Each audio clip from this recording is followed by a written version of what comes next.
I'm pleased to join you again as part of the Diocese of Owensboro ongoing Acts 2:42 faith sharing. This verse reminds us of the early church gathering to study the teaching of the apostles, to share the communal life, to break the bread, and to prayer. In my September reflection, I spoke of the commands of Jesus given at the Last Supper. Taking bread, Jesus said, "Take and eat, this is my body." Taking a cup of wine, he said, "Take and drink, this is the cup of my blood." And then he said, "Do this in memory of me." But recall too that he washed the feet of the disciples and then told them, "As I have done, so you must do. Take and eat, take and drink. Do this in memory of me. As I have done, so you must do."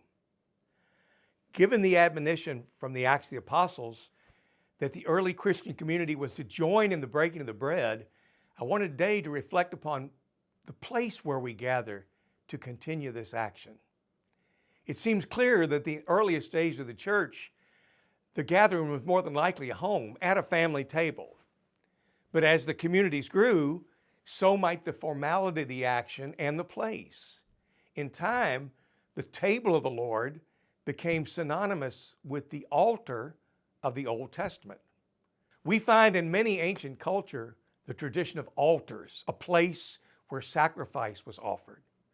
In the ancient Near East, home of our spiritual ancestors, the altar was a place where gifts were offered to gods. These simple altars were a symbol of the hidden presence of the divine.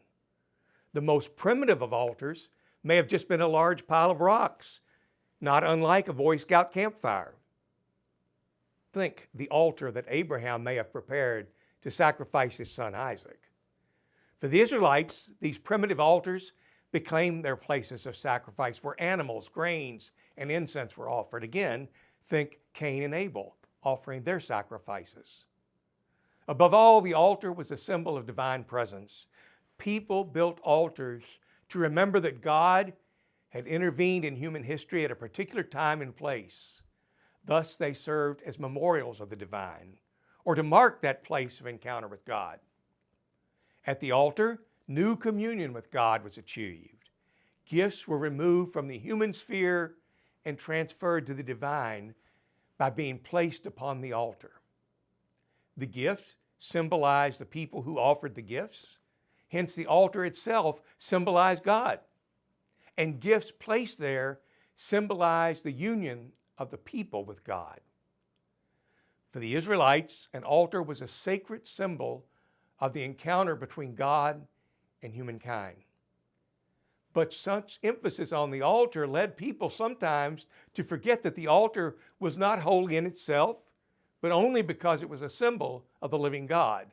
So too easily, the people could slip into pagan practices.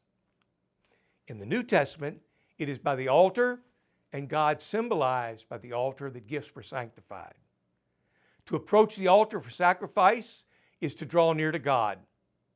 If one's worship is to be worthy, we have Jesus' admonition that if we approach the altar with anger in our hearts, we should go and be reconciled with our neighbor, then come back to the altar. In the early church, the practice of sacrifice has been refined. It's Jesus' own body that is sacrificed. He is the perfect victim offered to God. In Jesus, the temple, the altar, the victim, and priest are all one. The Christian altar is thus a place of sacrifice upon which the perfect offering of the Lamb of God is made present, giving deliverance and reconciliation to all God's people. It is at the Christian altar, the sacrificial table, that the Lord regularly reveals himself to effect a transforming encounter between God and God's people. The Christian altar, the place of sacrifice, and the setting of the holy meal has a profound symbolic meaning.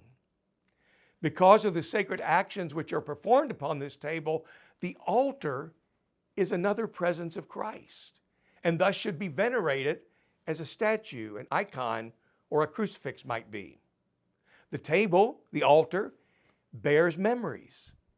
This brings Christians their tears and joys, their triumphs and failures, their dying and rising with Christ. The altar is a symbol of our great communion with God. Now, perhaps we've seen grand altars built of precious metals and jewels, but perhaps our parish church altars are very modest, a simple elevated table. Though we indeed venerate the altar, let us remember its function to bring together the human and the divine.